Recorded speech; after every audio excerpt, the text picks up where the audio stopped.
The moment my daughter's tiny fist tapped the hotel room door, something cold ripped through my chest, sharp, electric, final. I hadn't planned it this way. I only wanted answers. But now, standing in a dim hallway that smelled of carpet cleaner and old air conditioning, I suddenly realized I might already know the truth, and I'd brought our children to the front row of my worst fear. The door clicked. My heart didn't beat, it lurched. "Mommy!" Emily chirped, bouncing on her toes, oblivious to the storm brewing inches away from her. When the door opened, the world narrowed to a single moment.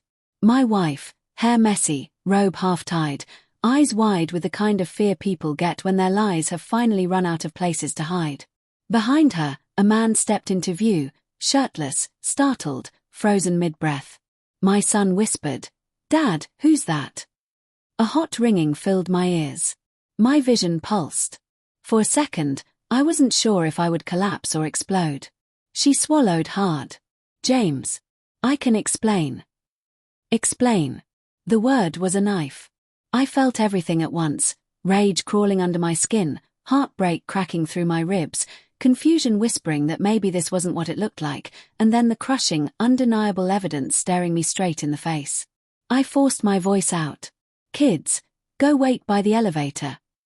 They blinked, confused, but obeyed. When their footsteps faded, something inside me broke open. "How long?" I asked. She winced, eyes shining with guilt. "I didn't want you to find out like this." "That's not an answer." The man stepped forward, shame replacing shock. "James. I'm sorry. We didn't mean to." I cut him off with a stare. "I'm not talking to you." My wife's voice trembled. "It was supposed to be one time." Then I told myself it didn't mean anything. I kept trying to end it, but I was lonely, and you were working so much, and I. "Don't," I whispered. "Don't blame my effort to support this family for this." Silence pressed between us, thick, suffocating. She began to cry, covering her mouth. "I didn't think you'd come. You never surprise me. You never show up like this." The words stung because they were true. I had been distant, exhausted, too busy trying to give her everything except the one thing she'd needed most, me. But betrayal doesn't soften because it's complicated. It still crushes. "You told me it was a business trip," I said quietly. "So I brought the kids to surprise you.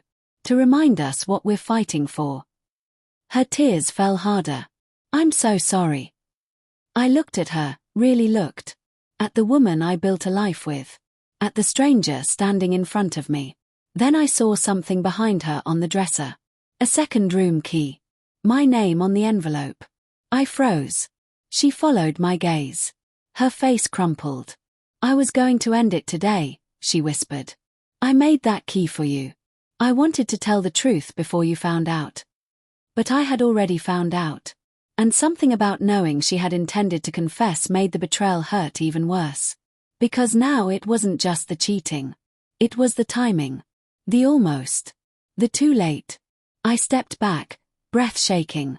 "I guess you saved yourself the trouble."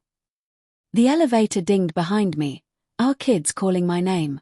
I didn't look back as I walked toward them. But I heard her collapse to the floor. I heard the man whisper her name. And I heard something else, too, something hollow and final. The sound of the life we had built shattering behind a hotel door.